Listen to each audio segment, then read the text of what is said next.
Muito boa noite a todos os nossos amigos e telespectadores que acompanham a Connect TV, seja no Brasil, seja aqui em Portugal. Estamos com mais um Política em Foco hoje, inaugurando estúdio novo aqui na cidade de Faro.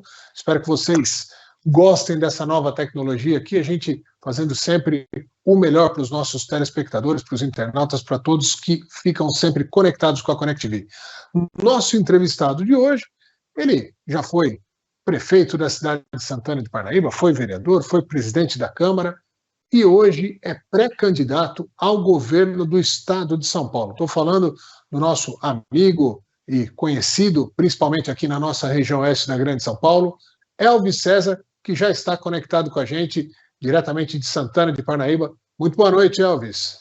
Boa noite, Eudes. Tudo bem, amigo? É um grande prazer e estou muito feliz de estar aqui contigo na política, falando um pouquinho de política contigo e para todos que nos assistem na Connect TV.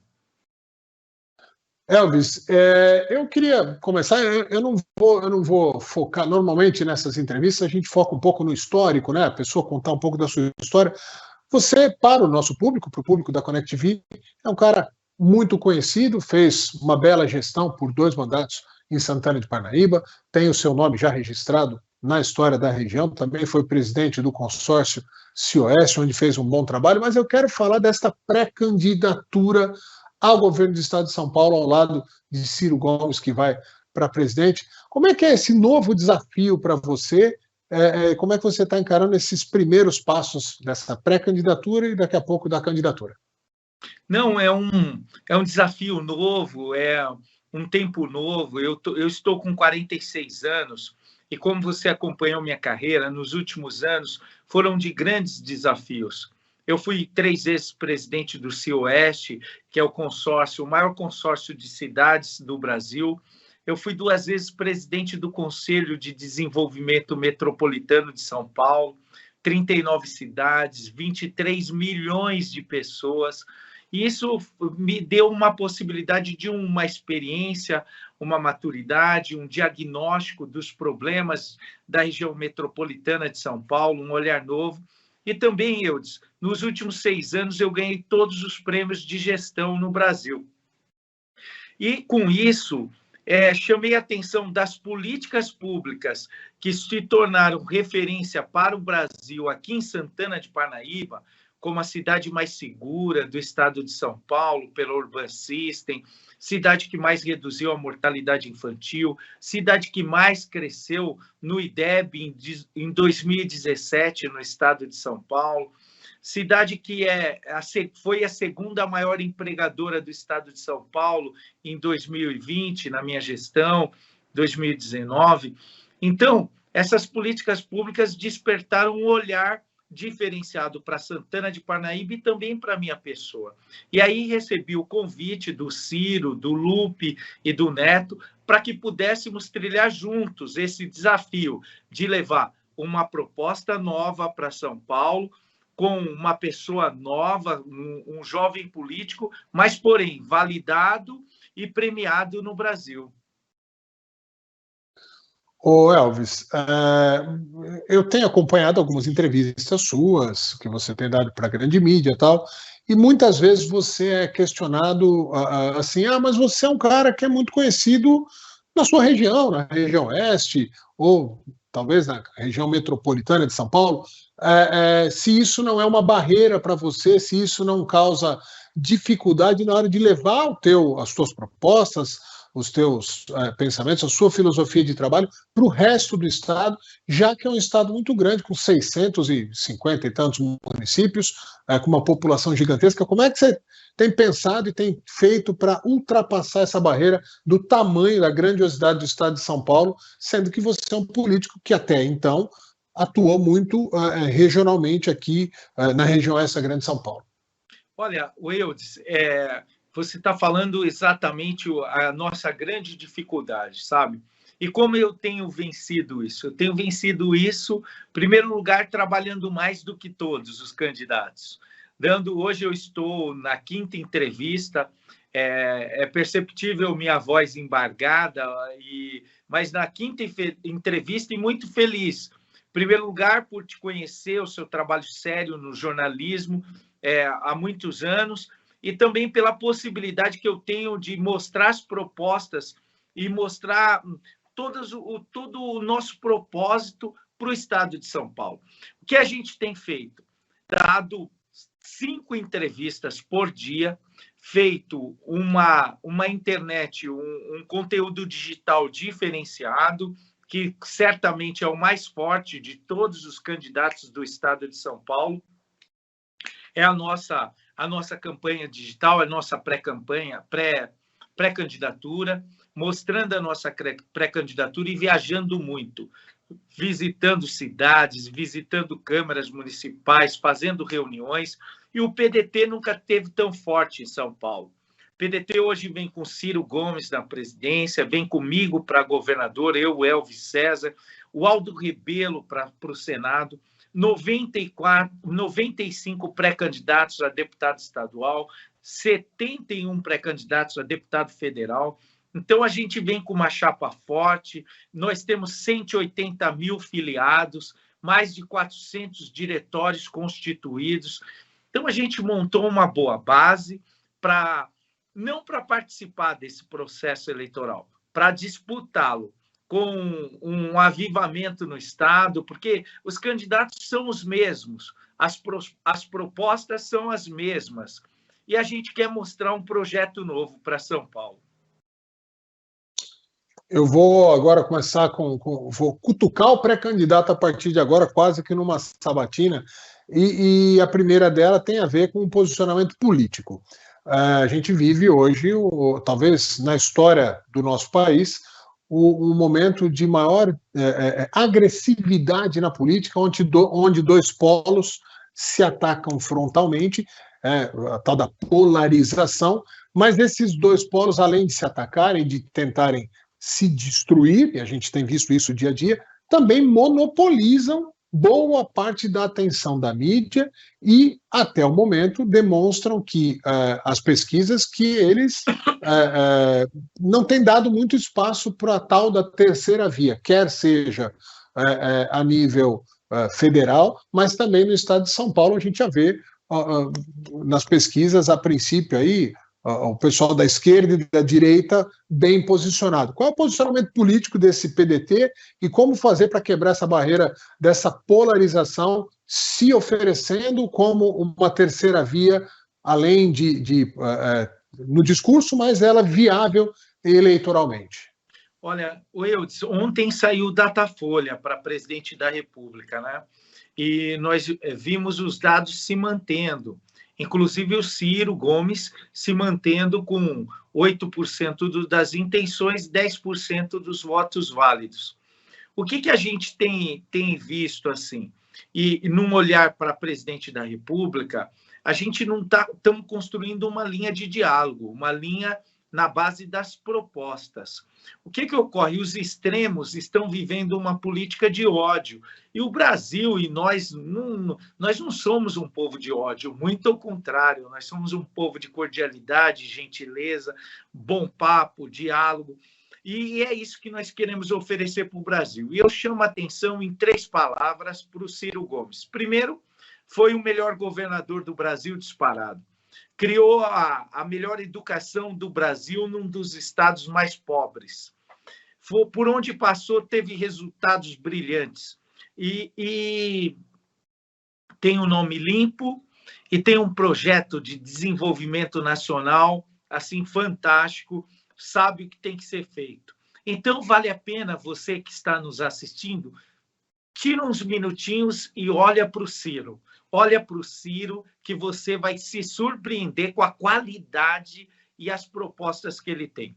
Agora, no cenário estadual, Eudes, não tem nada polarizado ainda. No cenário estadual, nós estamos com uma eleição totalmente aberta. Para você ter uma ideia, na última pesquisa da revista Época, somente 30% dos votos tinham votação espontânea. 70% dos votos ainda estão abertos. E o que a gente vê aqui é que o candidato que mais cresceu em todas as pesquisas sou eu, que tenho 60 dias de campanha. Eu pontuei 1% na pesquisa espontânea, o atual governador 3% e o candidato do Rio de Janeiro 4%, só para você ter uma noção. Então, está tudo aberto. A campanha para o governo do Estado está aberta. E você fez o diagnóstico preciso, que é o diagnóstico da minha campanha. É se fazer conhecido com os resultados, com a proposta, com o selo de bom administrador, que foi considerado o melhor do Brasil algumas vezes, para conquistar o espaço no estado de São Paulo e chegar no segundo turno. Elvis, ainda na parte política, você acha que a promoção dos debates, né, que são tradicionais, tal, que devem acontecer, inclusive, já fica aqui o nosso convite, a Connect TV vai promover um debate entre os candidatos ao governo do Estado, já fica o convite aberto, contamos com a sua presença, mas você acha que o debate vai ser o seu grande momento de se tornar completamente conhecido e, principalmente, de ter um enfrentamento direto com os adversários? Você acha que isso vai ser um divisor de águas na sua campanha? Eu tenho absoluta convicção disso. Nós estamos fazendo uma preparação muito grande, com um plano de governo estratégico, bem vinculado a tudo as dores, o sentimento e a necessidade da população de São Paulo, com uma estratégia de prospectar políticas públicas que vão transformar São Paulo, que vão emprestar para ela a relevância que o Estado de São Paulo tem, mudar o modo de administrar São Paulo, uma proposta nova com um candidato novo. Eu tenho 46 anos e já tenho 20 anos de experiência na gestão pública e estou me colocando e com essa expectativa que, ao ser conhecido, nós vamos ampliar muito a nossa margem de votos e apoiadores. Ao ser mais conhecido. Tá, você está preparado para os debates? Olha, eu estou me preparando, eu estou, assim, cada dia mais conhecedor de São Paulo, mais conhecedor das políticas públicas. Eu posso lhe dizer que eu estou num estágio de preparação. Eu vou, então, vamos fazer um treinamento aqui, vou fazer uma antecipação das possíveis perguntas, provocações e questionamentos que os adversários e a própria população talvez faça para você. A primeira delas, quando fala em segurança pública, Santana de Parnaíba se notabilizou, sim, como uma das cidades mais seguras do Brasil por diversas vezes, e isso é mérito direto da gestão, inclusive durante o período que você esteve no comando da cidade.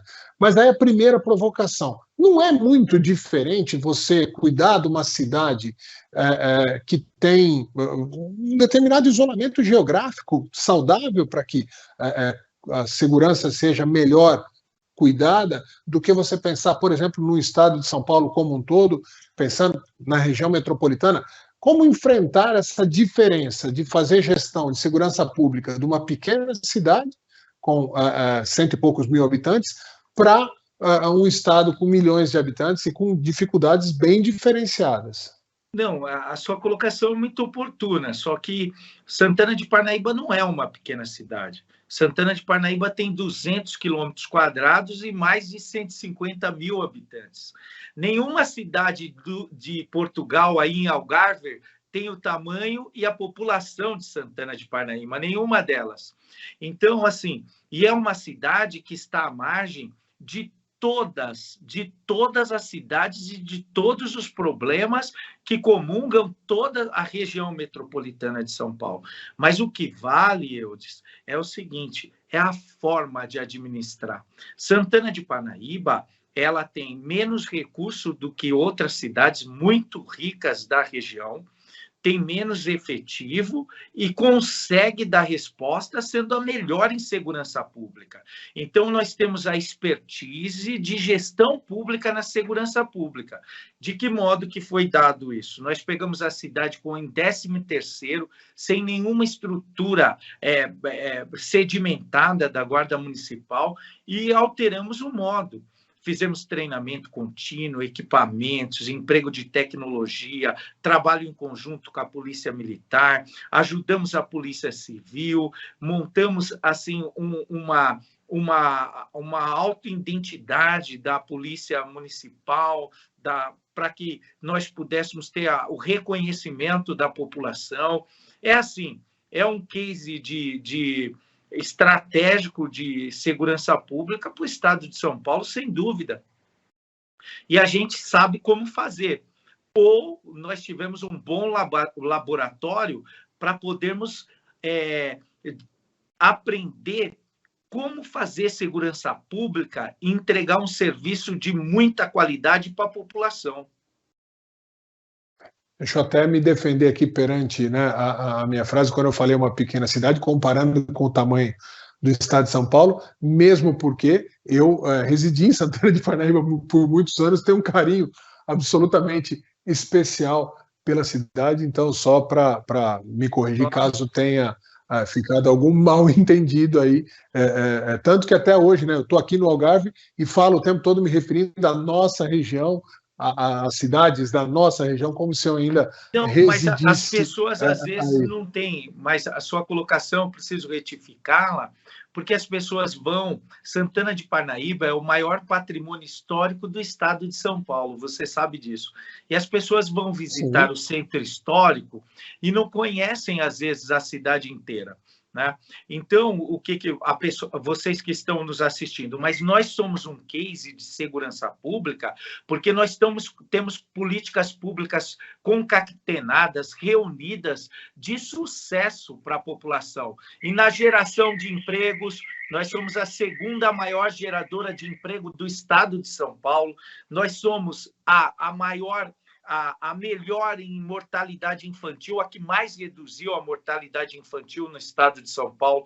Nós somos a que mais cresceu na educação em 2017 no IDEB. Segurança pública, ela não é só uma estratégia de policiamento preventivo, ostensivo e investigativo. Segurança pública é um conjunto de ações que determinam a expectativa, a oportunidade e a esperança de uma população.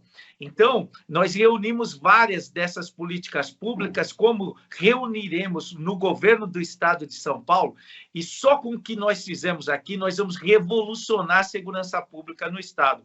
Ao passo que, primeiro fato, a Polícia Militar do estado de São Paulo, Eudes, nunca teve um efetivo tão baixo. A Polícia Civil tem uma precariedade nunca vista antes. Faltam 15 mil homens da Polícia Civil. Faltam escrivãs, investigadores, delegados, delegadas.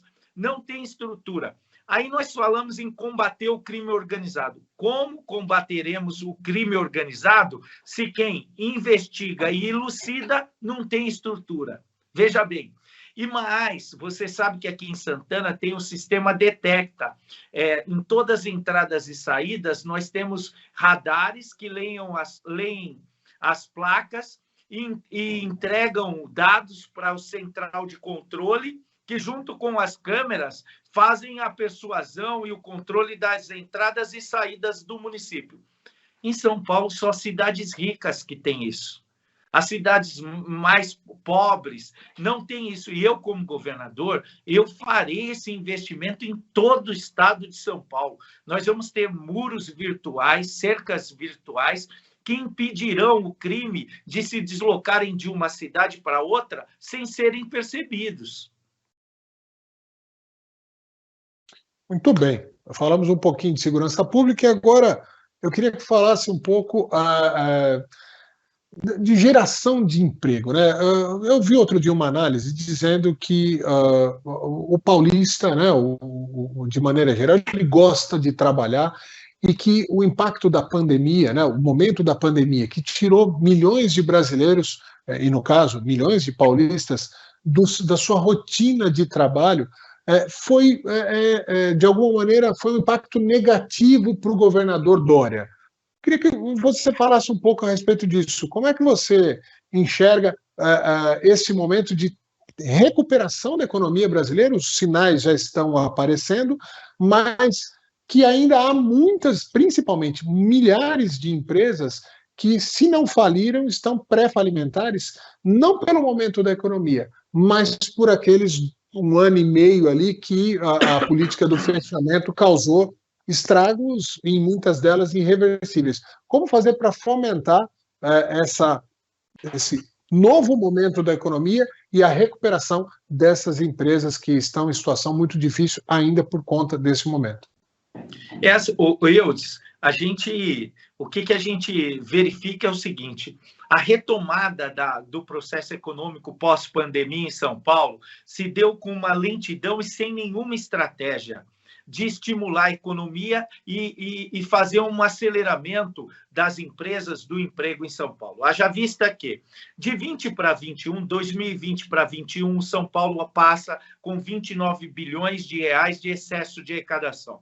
De 2021 para 2022, São Paulo passa com 54 bilhões de reais de excesso de arrecadação. Ora bem, São Paulo tem 2 bancos, que são o Banco do Povo e o Desenvolve SP, com linhas de créditos e com excesso de arrecadação. E eu falo para você, por que o crédito não fizemos a maior política pública de crédito para a retomada da economia? A minha proposta é fazer crédito para os empreendedores, crédito, uma linha de crédito específica para você, mulher empreendedora, que é arrimo de família, que está na periferia, que tem a habilidade de comunicação, fazer um protocolo, uma plataforma de um negócio para dar assistência técnica, evitando que as pessoas e empreendedores possam errar, destinando crédito para quem produz. Nós tivemos aí pessoas como você que está nos assistindo, que teve seus negócios fechados, a sua indústria teve que demitir, o seu comércio perdeu todo o estoque, você perdeu o seu capital de giro, você perdeu o seu fôlego de negócio. E o Estado cada vez mais rico e a economia cada vez mais pobre. E isso fez São Paulo perder milhares de postos de empregos e, mais do que isso, São Paulo está vivendo a maior miséria de todos os tempos. Todos os tempos. E o que eu sugiro para a retomada da economia? Ponto número 1. A história nos mostra que toda a retomada de economia pós-guerra se dá com investimento do Estado. E o Estado com superávit, por que não fez? Faltou gestão, faltou vontade política, faltou atitude. Como que eu farei? Logo de cara, 100 mil vagas de bolsas de estágio, oportunidade do primeiro emprego para a juventude, para o ensino médio universitário. Combate a miséria, 200 mil vagas para combater a miséria numa frente de trabalho que já fiz aqui em Santana, chamado Projeto Crescer, onde nós vamos dar oportunidade de trabalho, dignidade, requalificação profissional, e em 1 ano retornaremos essa pessoa ao mercado de trabalho com dignidade, requalificação profissional e uma nova autoestima, uma oportunidade para essa pessoa que estava inscrita no CAD único e há 1, 2, 3 anos não conseguiu uma recolocação. 3, o maior investimento em crédito da história de São Paulo. Vamos fazer um crédito específico, junto com uma assistência técnica, onde desenvolveremos um passo a passo para o negócio do empreendedorismo dar certo, desde a ideia, validação, organograma de caixa, plano de marketing, estratégia de vendas, recolocação no mercado, concorrência, habilidade, onde vamos apresentar para o empreendedor um plano de voo, onde ele, olha, se você seguir isso aqui, os erros vão ser muito pequenos. Então, e crédito para o empreendedor, crédito para a mulher empreendedora, crédito para a microempresa, fazer uma retomada, porque o Estado de São Paulo, 70% dos geradores de empregos são empreendedores, microempreendedores individuais e médias empresas que precisam do crédito, sem contar a reindustrialização. São Paulo está sofrendo uma desindustrialização nunca antes vista. É o caso da indústria automobilística, é o caso da indústria metalúrgica, onde nós precisaremos fazer um diagnóstico preciso, para novos investimentos, redução da carga tributária, redução da tarifa de pedágio, que hoje em São Paulo é uma trava, é um bloqueio de desenvolvimento econômico que gera indignação.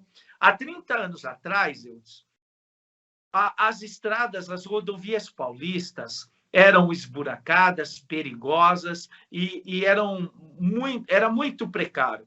Hoje não, hoje nós temos as melhores rodovias. Os investimentos já foram feitos em grande monta e o lucro foi sensacional para as concessionárias. O que eu farei no primeiro dia de governo? Decretarei uma auditoria em todas as praças de pedágio para verificar o equilíbrio econômico-financeiro dos contratos e, assim, se estiverem equivocados, reduzir o valor da tarifa do pedágio imediatamente e, caso estejam corretos, manter a segurança jurídica e indenizar para reduzir as tarifas dos pedágios aonde há um bloqueio nos arranjos produtivos locais. Por exemplo, agora o pedágio aqui da Castelo Branco vai para 5 e pouco. Imagine uma pessoa aí de Carapicuíba, imagine você morando lá no Santa Helena, pagando quase 12 aqui na Castelo Branco, aqui no quilômetro, e depois pagando lá em Itapevi. É um bloqueio. Está tudo errado. Está tudo errado e gera indignação isso. A gente precisa ter propostas novas, desamarradas com o sistema atual, para projetar um novo plano para São Paulo. E é isso que nós vamos fazer, Eudes. Ô Elvis, deixa eu te perguntar uma coisa. Você falou a respeito de superávit, né? Dinheiro sobrando, vamos dizer, nos cofres, perdão, do governo. Vou fazer uma pergunta muito direta e uma provocação, dependendo da sua resposta. Esse dinheiro, esses projetos que você fala, que tem uma lógica clara, eles não foram feitos por falta de conhecimento de quem governa, falta de vontade, incompetência. O que justifica essas ideias, que são ideias que têm soluções simples, soluções de investimento nas pessoas? Por que isso não foi feito? Faltou o quê? Faltou gestão, faltou vontade, faltou competência de gerir o estado de São Paulo. E eu cansei de falar isso, sabe? Eu cansei, eu fui tido como pessoa não grata, porque eu era um crítico interno no meu partido, no meu ex-partido, um crítico muito forte. E quando você fala a verdade, tem pessoas que... por exemplo, você ouvir a imprensa, às vezes não é muito agradável para um gestor. Mas um gestor que tem sabedoria, ele tem que saber filtrar o que a imprensa fala, que é um diagnóstico e pode melhorar a gestão, e o que é irrelevante. E eu sempre tive esse olhar atento para as colocações que eram feitas a respeito do meu governo. Vale frisar que é o seguinte: nós não fomos ouvidos. O último governo do Estado de São Paulo, foi o governo que mais se distanciou do povo. E não foi pela pandemia, foi pelo modo de administrar. Ego inflado, achando que sabia, todo esse processo, enfim, e resultou nesses resultados pífios, resultados na média, medíocres. Então, o que eu apresento tecnicamente para o Estado de São Paulo, você sabe disso e quem está nos assistindo sabe, é amplamente razoável. É uma coisa que deveria ter sido feita. Quer ver outro exemplo? Agora o governador Dória Garcia está indo nas cidades e fazendo convênio e colocando assim, dando investimentos para todas as cidades. Como é o nome do governador? Como é o nome do governador, Elvis? Dória Garcia. O que acontece? O que ocorre? Ele está indo fazer investimentos em todas as cidades. Aí eu te pergunto, Eudes, com bastante seriedade, por que não fez isso ano passado, há um ano antes, se já tinha dinheiro em caixa? Por que que esperou o momento eleitoral? São Paulo está vivendo uma miséria, eu não sei se você, com certeza, se acompanha tudo. Olha, nós estamos com 40 mil pessoas morando nas ruas. A Cracolândia é um desalento, é uma tristeza olhar São Paulo hoje. Sabe, a falta de políticas públicas de combate à miséria, as pessoas morrendo nas ruas, dissolvendo, um monte de zumbis, uma coisa terrível em São Paulo. São Paulo é uma coisa triste de se ver. E nós temos projetos para tudo isso. Mas dá para mexer ali? Aí vou fazer uma pergunta aqui de faz de conta que não tem ninguém assistindo. Dá para mexer com aquela Cracolândia? Dá para mexer com o crime organizado que está por trás daquilo ali? Não só dá, você teria coragem? Não só dá para mexer, como eu tenho um projeto para fazer, para revolucionar aquilo, Eudes. Você sabe da gestão que eu desenvolvi em Santana de Parnaíba, e eu fiz um laboratório de políticas públicas que foram consagradas no Brasil. E eu quero te falar o seguinte, com bastante propriedade, ali não pode fazer política pública de modinha. O que eu quero dizer? A imprensa denuncia, eles correm lá, fazem alguma coisa, depois somem.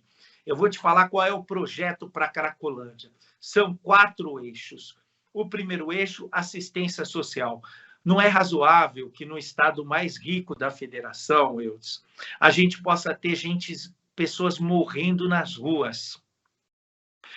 Então, o primeiro eixo é fazer uma política pública com uma equipe disciplinar, com assistentes sociais, contratando estagiários que estudam no centro de São Paulo, com uma quantidade bastante significativa, centenas de estagiários de assistentes sociais, bem mentorizados, com protocolos, com policiais junto no trabalho. Para quê? Para alimentar essas pessoas, cuidar, levar água, levar utensílios de higiene pessoal, cuidar, levar cobertor, fazer indicação de abrigos para o frio, cuidar deles. Esse é o ponto número 1. Adquirir confiança. Ponto número 2. Política pública da saúde, do mesmo modo, equipe disciplinar, com enfermeiros, com técnicos de enfermagens e centenas de estagiários treinados, capacitados para irem, e nós vamos criar o plano de saúde da pessoa em situação de rua. Com esse plano de saúde, nós vamos ter ambulatórios móveis que vão cuidar de cadastrar, dar vacina, aplicar remédios, dar dipirona, enfim, fazer toda a manutenção básica dessas pessoas nas ruas. Ponto número 2 na saúde, fazer um chamamento público para as vagas nas clínicas de recuperação de dependentes químicos, onde o Estado, como eu fiz aqui em Parnaíba, onde o Estado vai pagar por internação, nas vagas ociosas dessas clínicas, e a partir do elo de confiança que nós estabelecemos lá na assistência social, pegarmos os menos alienados e fazer os convites diários para recuperação nas clínicas. Esse recuperando na clínica vai ter uma recapacitação, assim que ele tiver adaptado, uma recapacitação profissional e levado ao mercado de trabalho pela Secretaria de Desenvolvimento Econômico. E aí você deve estar perguntando para mim, como que não tem emprego nem para as pessoas sadias, quem dera para quem está se curando? Pois é, vai ter.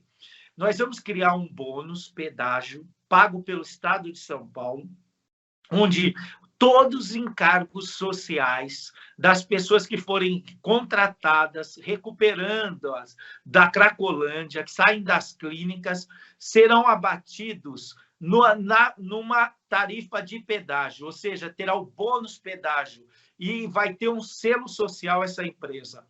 Essa é a fórmula. E também gerar um bônus para a família receber esse integrante na casa dela.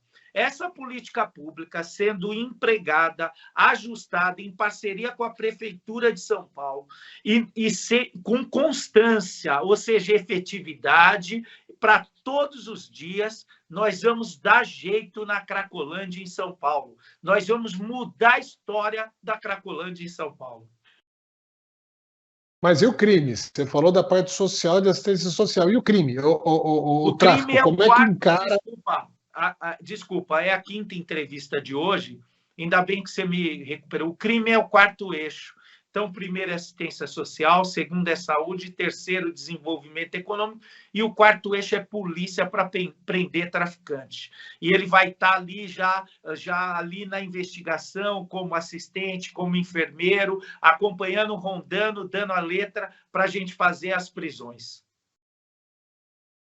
Muito bem. Elvis, para finalizar, vou falar um tema que tenho certeza que você se sente muito confortável para dizer. Não é de hoje que a gente tem o tema municipalização, né? As pessoas, os gestores públicos municipais clamam por uma atenção maior, por um repasse maior de verbas, tal. Queria que você falasse um pouco a respeito disso. A importância da cidade para o Estado, para o país, já que todo esse atendimento que você falou, mesmo do governo do Estado, ele não acontece no Estado, ele acontece no município, né? O gestor público municipal, que é a última peça dessa engrenagem para que essas políticas públicas venham a acontecer e ser efetivas. Fala um pouquinho de como você pretende valorizar os gestores municipais. Olha, eu quero te agradecer pela pergunta, pela perspicácia. A pergunta é fundamental para o Estado de São Paulo. Eu, como fui prefeito, eu fui presidente do consórcio de prefeitos, eu fui presidente do Conselho de Desenvolvimento Metropolitano de São Paulo, que tinha 39 prefeitos. Então, isso tudo... Eu tive a honra de passar o meu mandato para o Bruno Covas, ainda em vida. E o que ocorre? Eu vejo assim uma estratégia totalmente equivocada. Em primeiro lugar, nós vamos criar esses centros de controle de indicadores para fazer com que nós tenhamos uma presença da gestão do Estado em todas as cidades.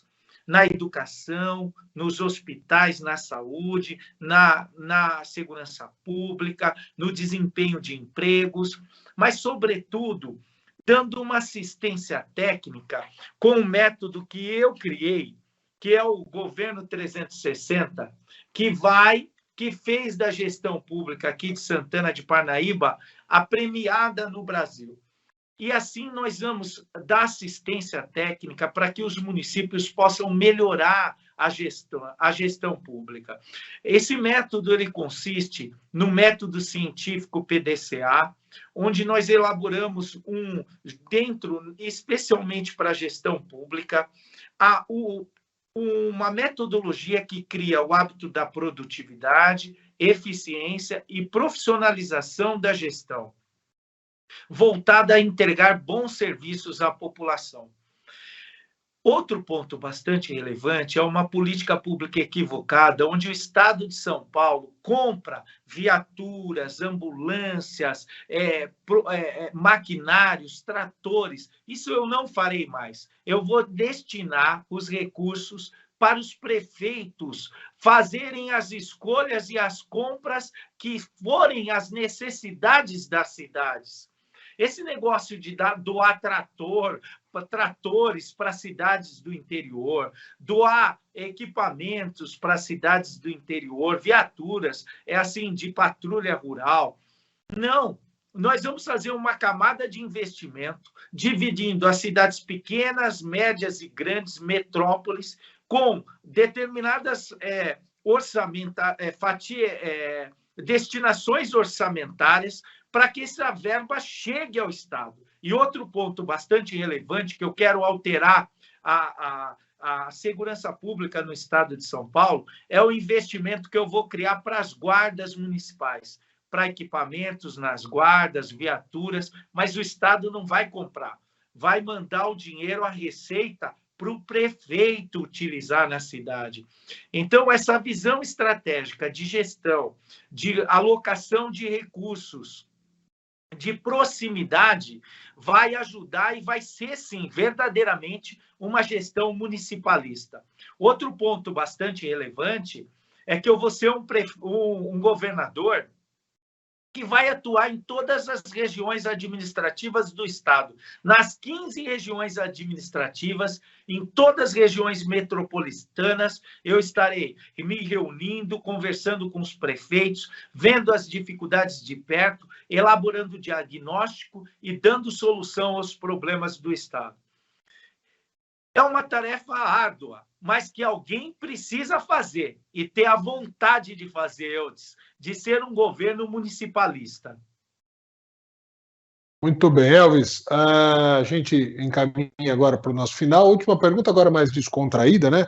Como que é esse dia a dia aí com o Cirão, né? O pessoal brinca, eu tive a oportunidade de entrevistá-lo já algumas vezes, sei que ele é um cara que é boa gente, de bom humor e tal, mas ele ainda tem uma imagem de sisudo, de um cara bravo, de um cara explosivo. Como que é o dia a dia nessa caminhada aí com o Cirão? Olha, é uma oportunidade única na vida, sabe? É uma pessoa de altíssima capacidade intelectual, uma competência diferenciada, uma pessoa que tem um bom humor muito bom, que ao contrário, gosta sempre de fazer piadas, de brincar, de tirar um sarro. Então, assim, é agradável conviver com o Ciro Gomes, porque está sendo um grande laboratório de experiência, de convívio, de trocas de experiência e muito conhecimento que eu estou tendo com o Ciro, com essa campanha, a discussão dos problemas do Brasil, sobretudo as discussões dos problemas de São Paulo. E você, certa vez nós nos encontramos aqui no shopping, aqui em São Paulo, e eu falei, olha, eu recebi um convite estratégico. Você talvez foi uma das primeiras pessoas que soube que o Ciro tinha me convidado para ser candidato a governador no estado de São Paulo, né? E eu tenho um propósito, a minha vida já estava bem definida na televisão, eu estava tendo, assim, pela graça de Deus, um grande sucesso com o meu programa Brasil que Faz. Esse domingo vai ser a última exibição por conta do calendário eleitoral. Eu vou falar do empreendedorismo em família, eu fiz o programa com a minha família. E eu tenho, para mim, um propósito, sabe, Eudes? A minha vida foi forjada na dificuldade, na superação, na persistência, na luta. E é por isso que eu aceitei esse desafio. Com 46 anos, eu me sinto preparado, no auge da minha capacidade intelectual, na minha experiência e, óbvio, com um reconhecimento, uma humildade muito grande, que eu tenho que aprender demais todos os dias. Eu estou aqui para apresentar um projeto novo para São Paulo. E você que está me assistindo e está descontente como eu, com essa régua média do serviço sempre na média, sempre na linha da mediocridade, eu tenho uma proposta nova de um avivamento para o estado de São Paulo, que é lutar e construir a melhor educação do estado, uma saúde que tenha eficiência, que acabe com as filas, uma segurança pública verdadeira e autêntica, que valorize os profissionais e também empregue a dignidade na segurança que o povo paulista mereça, e um avivamento da economia, gerando expectativa e oportunidade, para que São Paulo possa ser o estado do emprego, do empreendedorismo, das mulheres empreendedoras, do empresário e da indústria. E assim, eu me apresento como pré-candidato ao governo do estado de São Paulo pelo PDT, Eudes, porque São Paulo pode mais, você e sua família merecem mais. Para cima, São Paulo! Elvis César, muito obrigado, amigo. Boa sorte aí nesse caminho, né? Um desafio gigante, mas você é sempre um sonhador, um realizador. Espero que você tenha sucesso. Muito boa sorte. E a ConnectV tem a honra de ter sido aí uma das primeiras, né, a divulgar essa notícia ainda da sua pré-candidatura, e esperamos poder ainda neste futuro, nesse período de campanha, fazer mais entrevistas, faremos o debate e que você tenha sucesso aí nos seus objetivos. Muito obrigado mais uma vez, Elvis César, um prazer falar com você. Um abraço, obrigado, Deus abençoe você, sua família e todos que nos acompanham aqui. Valeu, obrigado. Para cima, amigo. Tchau, tchau. Valeu, muito obrigado a todos vocês, nossos amigos e telespectadores que ficaram conectados com a gente. Fiquem sempre ligados com muitas novidades dentro da nossa programação. Um abraço.